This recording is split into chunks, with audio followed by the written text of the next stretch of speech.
Good morning, class. Today we discuss about is matter around us pure. Topic आपका है solution. तो solution इसमें आप पढ़ रहे हैं. इस solution is a homogeneous mixture of to are more substance. तो जो सोल्यूशन होता है वो होमोजेनियस मिक्सचर होता है. मिक्सचर भी आप दो पार्ट में आप पढ़े थे, एक होमोजेनियस और एक हेट्रोजीनस. तो होमोजेनियस में जो होती थी, होमोजेनियस में जब दो या दो से अधिक कंपोनेंट आप मिलाते थे तो वो क्या होता था, यूनिफॉर्मली एक दूसरे में मिक्स हो जाते थे. और हेट्रोजीनस में जो दो कंपोनेंट आप मिला रहे थे वो होमोजेनियसली मतलब यूनिफॉर्मली मिक्स नहीं होते थे. तो जो सोल्यूशन होता है वो भी मिक्सचर होता है, लेकिन मिक्सचर कैसा होता है, होमोजेनियस मिक्सचर होता है. तो सोल्यूशन कैसे क्या होता है, होमोजेनियस मिक्सचर होता है, to are more than to substance. तो सोल्यूशन को डिफाइन करने में याद रखिएगा, जो मिक्सचर होगा होमोजेनियस होना चाहिए. तो होमोजेनियस मिक्सचर ही क्या होगा, सोल्यूशन होगा. इसका एग्जांपल आप शुगर सोल्यूशन दे सकते हैं, यूरिया सोल्यूशन. और याद रखिएगा सोल्यूशन में दो पार्ट होते हैं, सोल्यूशन में दो पार्ट होते हैं. जैसे मान लीजिए ये आपका शुगर है और आप इसी में पानी डिजॉल्व कर रहे हैं, वाटर. तो जो अमाउंट क्या होगा, लार्जर फॉर्म में होगा, उसका नाम क्या होगा, सॉल्वेंट. और जो लेसर अमाउंट में होगा उसका नाम क्या होगा, सॉल्यूट. तो इस तरीके से सोल्यूशन ये दोनों मिलके क्या बनाएंगे, ये सोल्यूशन बना रहे हैं. The quantity of the substance which is present in larger amount that will known as solvent and the quantity which is present in smaller amount that will known as solute. And interaction of solute and solvent is known as solution. तो आप ये solution has a solvent and solute as it's component. तो solution में दो ही component होंगे, एक solvent होगा और एक सॉल्यूट होगा. तो ये आपका हो गया सोल्यूशन.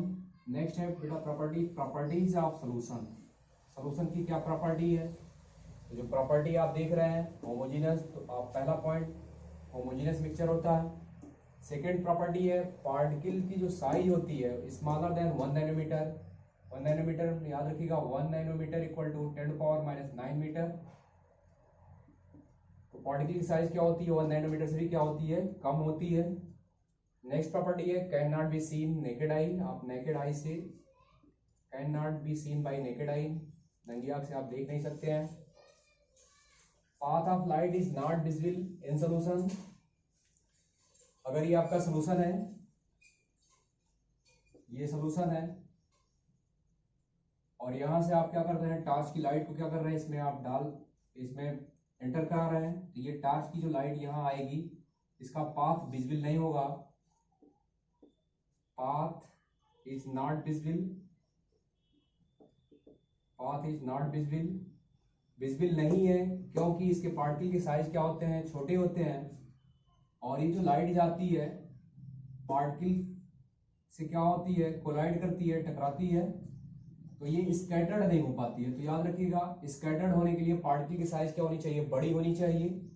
पार्टिकल की साइज बहुत छोटी होने की वजह से इसकी स्कैटरिंग मतलब स्प्लिटिंग नहीं हो पाती है, और स्प्लिटिंग नहीं होने की वजह से इसका पाथ विजिबल नहीं होता है. Path of light is not visible in solution. Next है सोल्यूशन इज स्टेबल. सोल्यूशन क्या होता है, स्टेबल होता है. अगर ये आपका ऐसे सोल्यूशन बन गया है, आप इसको अनडिस्टर्ब ऐसे छोड़ देंगे तो ऐसा जैसे पड़ा रहेगा, मतलब इसके पार्टिकल नीचे सेटल डाउन नहीं होंगे. और सेटल डाउन नहीं होंगे तो इसको क्या बोलते हैं, सोल्यूशन क्या है, स्टेबल है. तो solution is stable that is not settle down when left undisturbed. तो ये आपने पढ़ा सोल्यूशन और सोल्यूशन की प्रॉपर्टी.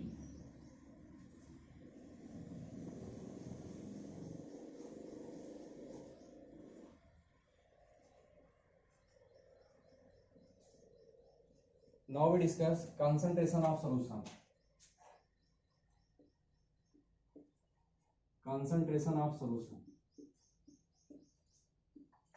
अब सोल्यूशन आपने पढ़ा, सोल्यूशन की प्रॉपर्टी पढ़ा. अब पढ़ने जा रहे हैं कंसंट्रेशन. तो सबसे पहले डिफाइन करना है कंसंट्रेशन क्या होता है.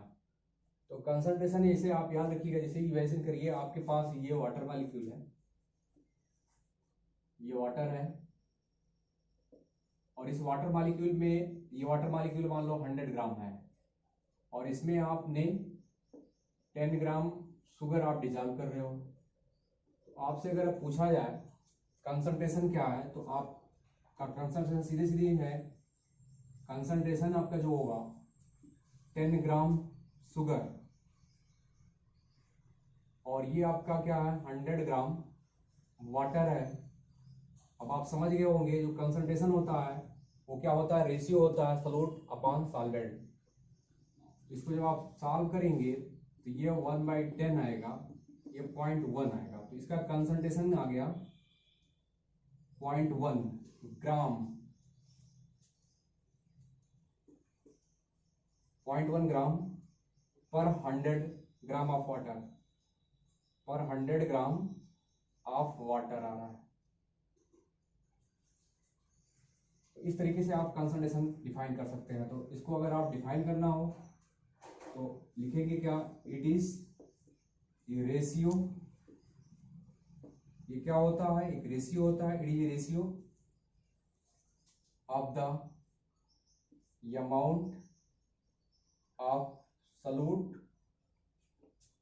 To solvent, ROR, the amount of solute to amount of solution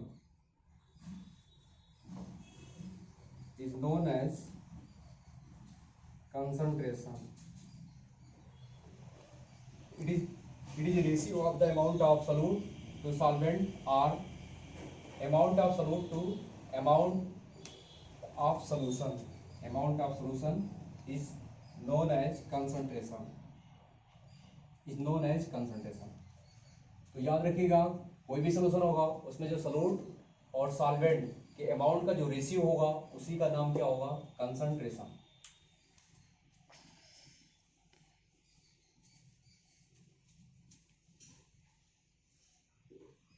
और कंसंट्रेशन को जनरली आप पर लीटर में डिफाइन करेंगे। अब एक क्वेश्चन आपके पास है, जैसे मान लीजिए 100 ml वाटर है, इसमें आप 10 ग्राम आप शुगर डिजॉल्व कर रहे हो, तो इसका आप कंसंट्रेशन आप बताएंगे।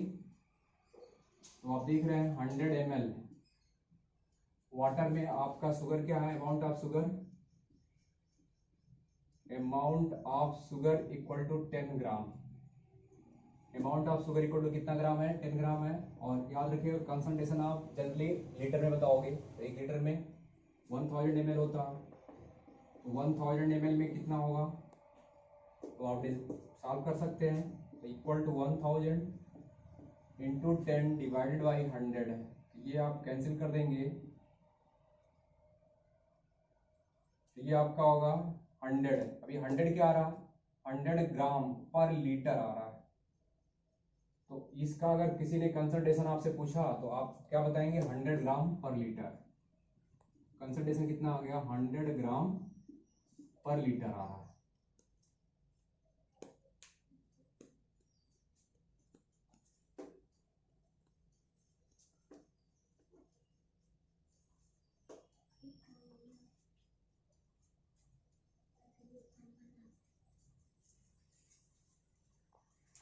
Now we discuss the question related to concentration. A solution contains 40 gram of common salt in 320 gram of water. Calculate the concentration in term of mass by mass percentage of the solution. Mass by mass percentage. तो सबसे पहले आप याद रखिएगा, यहाँ जो आपका mass of common salt है, mass of common salt है कितने ग्राम है, 40 ग्राम है। और आपका जो वाटर है, मास ऑफ वाटर कितना दे रहा है, 340 ग्राम है, नहीं 320 ग्राम है, 320 ग्राम है। ये जो भी कुछ आएगा वो मास ऑफ सॉल्यूशन आएगा, क्योंकि पूछ रहा mass percentage of the solution. तो mass of solution, mass of solution जो आएगा 320 और ये 40, ये आपका आ जाएगा 360 ग्राम। पूछ रहा है calculate the concentration in term of mass by mass, mass by mass in the sense concentration. Mass by mass मतलब ये जो सॉल्यूट का मास है, तो आप लिख सकते हैं मास ऑफ सॉल्यूट